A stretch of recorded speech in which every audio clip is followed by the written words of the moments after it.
et qui, plus que questionner l'ordre du genre établi, législation et imaginaire collectif, le subvertissent et le déconstruisent, faisant du témoignage un moteur créateur d'une parole libératrice, mais aussi d'une identité collective fortement contestataire.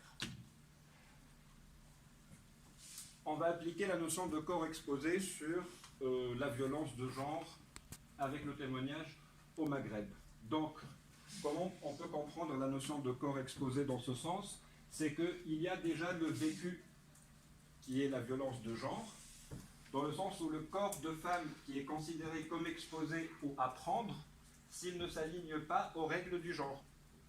On va voir ça aussi après sur les exemples. Donc les règles du genre construites sur la base d'un imaginaire collectif, alimenté par les traditions et certaines explications androcentrées du texte coranique, qui considèrent le corps des femmes comme tentation et provocation s'il s'affiche en dehors des cadres de la sphère domestique. Et là, je vous laisse penser un peu à la question du voile. Donc, une personne va subir cette violence de genre, une violence de genre qui peut être de l'insulte quotidienne chaque jour, couvre-toi, ou t'es une salope parce que tu mets un short, jusqu'au viol par exemple. Donc c'est une panoplie très large de violence de genre qui se base, comme je vous ai dit, sur une attaque par rapport à l'identité de genre de la personne. Donc la personne aura ce vécu qui sera considéré comme traumatique, et donc le corps exposé, donc il y a le corps dans la réalité qui, s'il quitte ou s'il sort les cadres du genre imposé, devient un corps exposé, donc à prendre. Ce même corps, pour dépasser cette violence vécue, il va s'exposer dans la littérature ou dans les actions sur le terrain. Donc le corps exposé par le témoignage, il y a une mise en scène du corps violenté dans l'expérience, que ce soit carcérale pour Fatma El-Bouy ou l'expérience du viol pour Souad Larbiz. Et donc il y a deux sortes de subversion. Il y a la première subversion où l'utilisation du témoignage comme prise de parole publique. On investit le domaine du masculin et on rend avec le silence.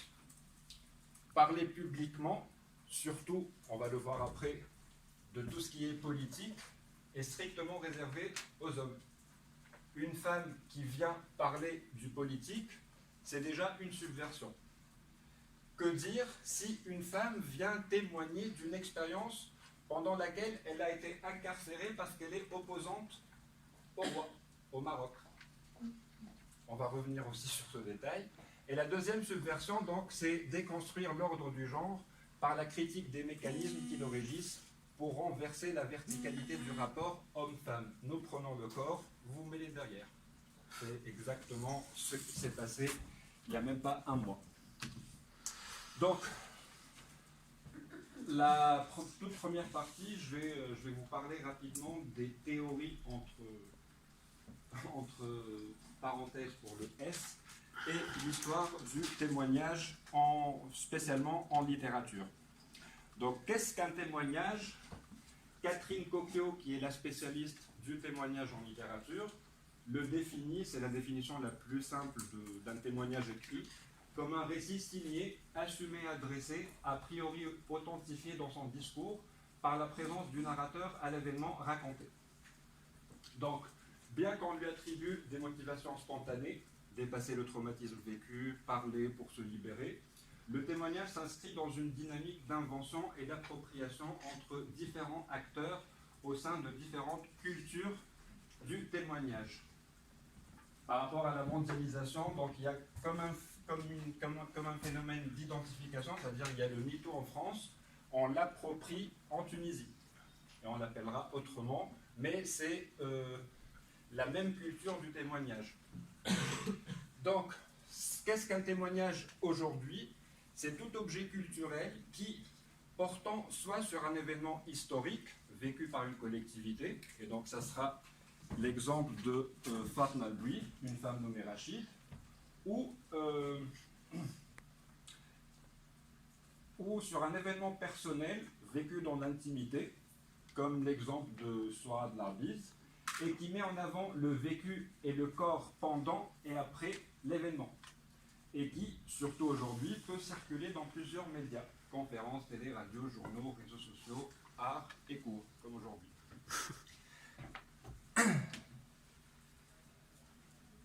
Vers une histoire du témoignage, donc rien que cette partie peut faire objet d'un sujet d'une thèse. Donc je vais essayer réellement de résumer. C'est que selon Catherine Cocchio, il n'y a pas d'origine établie historiquement du témoignage dans le monde. Jean-Louis Janel, par exemple, il dit que c'est à partir de la Commune, donc fin du 19e siècle, où il y a eu la naissance de l'acte testimonial dans la littérature. Et c'est surtout principalement à partir du XXe siècle, qui est le siècle du témoignage selon Charlotte Lacoste, où toutes les théories, psychologie, sociologie, littérature, ont saisi le témoignage comme objet d'étude. Donc, au niveau du XXe siècle, qui est appelé aussi le siècle des génocides, il y a eu deux moments. Il y a le premier moment, après la Première Guerre mondiale, où Jean Norton Crue a publié en 1929 le livre Témoins, où il a analysé la façon d'écrire des poilus, qui sont revenus après la guerre. Dans laquelle, d'ailleurs dans le livre, il essaie de montrer que les littéraires ou les écrivains ne présentent pas la guerre de la même manière qu'une personne qui a réellement vécu la guerre. On est loin de tout ce qui est héroïque, de bravoure et de courage. On est surtout seul face à la mort. Donc on est très faible comme être humain. Et pour lui, ça crée une différence éthique et morale par rapport à la prise de parole publique sur un événement qui a touché une collectivité. C'est-à-dire pour lui, les écrivains ne racontent pas la vérité. La guerre n'est pas ça. La guerre, c'est mourir seul dans son camp. C'est ça la vérité en fait. Le deuxième moment, c'est les camps de concentration nazis. Et là, donc, on parle de la naissance de l'ère du témoin. Il y a donc une explosion des théories, surtout littéraires, occidentales. Donc, quand je dis occidentales, c'est spécialement la France et les États-Unis, qui voient la naissance d'un nouveau genre littéraire. Il y a eu comme une sorte de canonisation. On a essayé d'établir certaines règles qui définissent formellement qu'est-ce qu'un témoignage, jusqu'à 2015, où Catherine Cocchio, qui est la première à voir, ou plutôt qui est la première à commencer à considérer le témoignage comme objet d'étude dans la littérature, elle revient en 2015 pour dire que le témoignage ne peut pas être un genre, mais c'est plutôt un acte qui traverse les genres. Et là, ça change en fait, toutes les théories qui existaient jusqu'à 2015 deviennent un peu caduques. Elles ne servent plus à rien parce qu'on ne parle pas réellement de genre littéraire, mais d'actes qui peuvent traverser tous les genres. Au Maghreb, pour essayer de faire une petite histoire du témoignage au Maghreb, ça a commencé peut-être la première fois pendant la guerre d'Algérie où il y avait les témoignages sur la violence du colonisateur, surtout pendant la guerre de libération. Un deuxième moment, c'est la décennie noire, 1990, jusqu'aux années 2000, où on parle de littérature de l'urgence, où des écrivains ou même des personnes anonymes ont pris la plume pour dénoncer ce qui se passait en Algérie. Ensuite, en 2000 au Maroc et en 2011 en Tunisie, il y a eu la naissance du témoignage carcéral. Et en 2018, il y a ce qu'on appelle l'apparition du témoignage intime. Même par exemple, même en France, si vous faites une petite recherche sur les théories littéraires du témoignage, ça se concentre exclusivement sur le témoignage historique, politique, collectif. C'est à partir des années 1985-1990 qu'on a commencé à témoigner d'un point de vue intime. Par exemple, témoigner du VIH, ou témoigner du viol, ou témoigner de l'inceste. Ça a commencé à se faire fin des années 85-90. Et au niveau de la recherche, rien n'est encore fait, ni en Occident, ni au Maghreb. D'ailleurs, il y a un contrat doctoral pour ceux qui sont intéressés, un contrat doctoral fléché sur le témoignage intime sur l'inceste, en France ou ailleurs. À voir à... C'est à Paris, mais j'ai oublié, mais je t'enverrai, tu le renvoies le lien en fait. Voilà, donc, à partir des années, donc, de l'année 2018, il y a eu la naissance du témoignage intime ou personnel. Ça a commencé par une page Facebook en Tunisie intitulée Enazeda, qui veut dire moi aussi. Me too. Me too. Ensuite, c'est un autre collectif qui a vu le jour en 2018 en Tunisie, qui s'appelle Falgatna. Falgatna, ça veut dire il y en a ras-le-bol, mais c'est très vulgaire en tunisien. Je n'ai pas trouvé le mot. Pareil, il y a Massaktech, je ne vais pas me taire au Maroc, qui a vu le jour en 2018. Et Souad Larbis, qui publie son livre en 2019 et qui est considéré comme le premier livre, et le seul jusqu'à aujourd'hui, livre au Maghreb, ou témoignage, qui parle d'une expérience vécue dans l'intimité d'une expérience sexuelle qui est le viol et l'inceste. Les deux, en fait, avec son cousin. Et... ouais, sur les deux. Si vous vous baladez en Tunisie, vous pouvez voir beaucoup de choses qui ressemblent à ça, sur les murs. Ça, c'est Enazela, donc MeToo, sur le mur de l'école normale de Tunis. Je vais passer en fait par le truc. Ça, c'est le slogan de la page que vous voyez sur Facebook. Donc, vous voyez bien la symbolique. On peut tout toucher, mais la bouche fermée. Ce n'est pas juste une page sur Facebook qui dénonce vite fait les violences de genre. C'est une page qui appelle à témoigner du harcèlement sexuel et qui commence à donner des fruits, car, comme vous pouvez lire cet article, il y a eu un prof qui a été arrêté récemment à Tunis pour harcèlement sexuel. Et d'ailleurs, cette petite pancarte, c'était lors d'une mobilisation qui a eu lieu à l'école normale de Tunis, là où le prof enseignait. C'est toutes les étudiantes qui se sont mobilisées pour dire qu'il ne doit plus faire cours. Et d'ailleurs, le slogan qui sortait, celui qui harcèle n'a pas le droit d'enseigner. Et donc, comme vous pouvez lire, et si au lieu de commenter mes pieds, mes chaussettes, mon décolleté, ma démarche, vous commentiez mon exposé. Très simple comme demande. Marocaine, donc je ne vais pas me taire, qui appelle à témoigner donc, du harcèlement sexuel au Maroc. Et vous voyez bien la présence de l'élément masculin qui supporte cette cause, et avec le symbole du sifflet, pour faire signe, genre, il faut arrêter. Ce que vous êtes en train de faire ou de considérer comme évident plutôt. C'est le mouvement Falgatna en Tunisie, c'est un mouvement féministe qui a vu le jour en 2018, mais qui a commencé ses activités en 2019. Et d'ailleurs,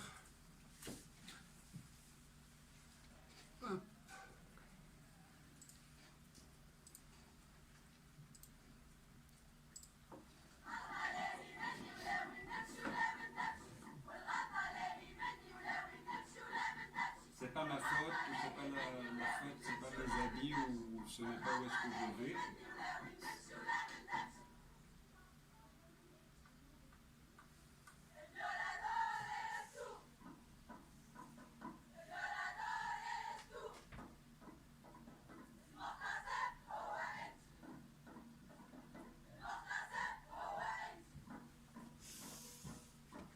Donc elles disent le violeur c'est toi.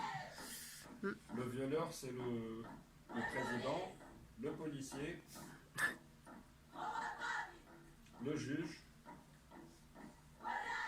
et le président encore une fois. Voilà. Donc juste un petit commentaire sur cette action de Falgatna. C'est le même truc. C'est cette deuxième photo en fait. C'est ça. Ce voile ou ce tissu, en fait, c'est le tissu des grands-mères. Le tissu des grands-mères, ça veut dire que c'est un voile que les femmes un peu âgées, qui ne sont pas forcément voilées, mais qui, lorsqu'elles vont sortir, le jettent sur la tête pour se couvrir, pour rester dans la pudeur demandée par l'ordre du genre. Et donc là, le fait de prendre ce voile et de le porter comme ça dans cette manifestation, il faut savoir que là où ils ont fait le flash mob, c'était la place où il y a tous les ministères tunisiens. Et de cette place, ils ont traversé tout ce qu'on appelle la Médina, c'est le vieux Tunis. Et quand on traverse le vieux Tunis, généralement c'est plus masculin que féminin comme quartier. Comme espace, oui. Comme espace. Surtout, juste cette photo, en fait, elle a été prise à côté de Zitouna. Zitouna, c'est... La mosquée. Voilà. La mosquée... La mosquée université musulmane, oui. Islamique. Il y a un rayonnement dans le monde de musulmans, dans tout le monde musulman. Donc il y a beaucoup de symbolique dans ce qu'elles font. Si vous voyez la femme voilée juste derrière. Voilà. Donc, les caractéristiques du témoignage, d'une manière générale. Comme je vous ai dit, il n'y a pas une théorie du témoignage. Bonjour. Il n'y a pas une seule théorie du témoignage, il y a des théories du témoignage. Il y a des théories du témoignage parce que le contexte de production est plus qu'important. On ne peut pas théoriser le témoignage comme ça. Il faut tout le temps prendre en considération le contexte de production du témoignage. Mais s'il y a des caractéristiques, c'est que la première chose qu'il fait, c'est un décentrement littéraire. Il y a ce qu'on appelle le témoignage marginal, c'est-à-dire que lorsque je vis un événement traumatique, que ce soit sur un plan personnel ou surtout sur un plan collectif, je peux en témoigner dans un premier but de me libérer, donc dans un but thérapeutique, mais ça ne passe du témoignage marginal au mouvement testimonial que suite à un changement politique qui favorise ce passage. Par exemple, si on reprend les camps de concentration, après la libération des camps, les témoins ont publié leurs textes, mais personne ne voulait les lire. Parce qu'on a marre de la guerre, on est en période de libération, on va construire le futur, donc on ne parle plus du passé. Il a fallu attendre 40 ans pour qu'il y ait un regain d'intérêt pour les témoignages des déportés des camps de concentration vers la fin des années 70, suite à un changement politique où on a remis en question le mythe de la France résistante. Où Vichy, quand par exemple les nazis commandaient 1500 juifs, Vichy leur envoyait 5000. Donc c'est sorti à la fin des années 70, et donc il y a eu toute une remise de question de tout du passé, plus le sentiment d'une culpabilité nationale qui a donné le regain d'intérêt pour ce qu'on appelle le témoignage concentrationnaire.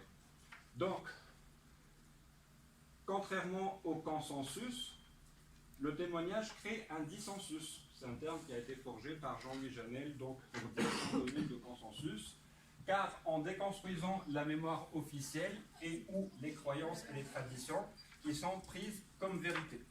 Donc là, je vous ai mis une citation de Jean-Louis Janel qui dit « Menacé d'être étouffé par l'hostilité de groupes d'intérêt ou par l'indifférence du corps social, la parole testimoniale traduit toujours, de manière plus ou moins directe, une forme de crise.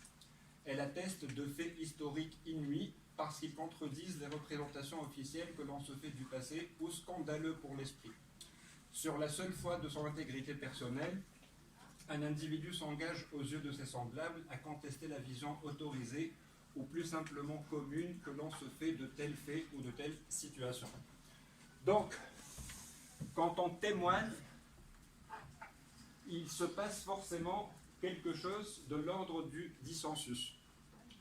Quand Fatna Al-Buid, par exemple, a témoigné, on reviendra sur ce point après, de son expérience carcérale, ça crée un dissensus. Un dissensus d'une manière générale ou dans un État qui est considéré comme autoritaire ou où il y a plutôt une dictature, on va dire, parler de prison politique est un dissensus, car la mémoire officielle ou la version officielle de l'État nie l'existence des prisons politiques. Donc, écrire un livre pour dire que ça existe et j'ai vécu 15 ans dans une prison politique, ça crée un effet de dissensus car ça contredit la mémoire, voilà, l'histoire officielle ou la mémoire officielle que l'État veut imposer. Si on prend l'exemple du témoignage personnel, ça crée toujours le même dissensus. On reviendra après en détail sur ce point. Le même dissensus, c'est encore plus implicite dans ce sens car on parle de viol. Tout le monde est d'accord sur le fait que le viol, c'est pas quelque chose de très sympathique à vivre. Ça crée un dissensus dans la mentalité ou dans l'imaginaire collectif où généralement on pense encore que c'est la faute de la victime si elle se fait violer. C'est en fonction de sa tenue, de son attitude, qu'est-ce qu'elle lui a dit, comment elle l'a regardé. C'est tout le temps, on cherche tout le temps quelque chose que la victime a fait pour faire advenir le viol. Un dissensus dans ce livre qui déconstruit cette idée, qui dit que, je vous montrerai ensuite une autre photo, voilà, ça déconstruit l'imaginaire collectif qui rend tout le temps la victime coupable, si surtout c'est une femme. Par contre, si c'est un jeune garçon qui a été violé, il n'est pas coupable, parce que c'est un garçon. Une jeune fille, quand elle est violée, elle peut être coupable, parce que son corps est hyper sexualisé. On reviendra après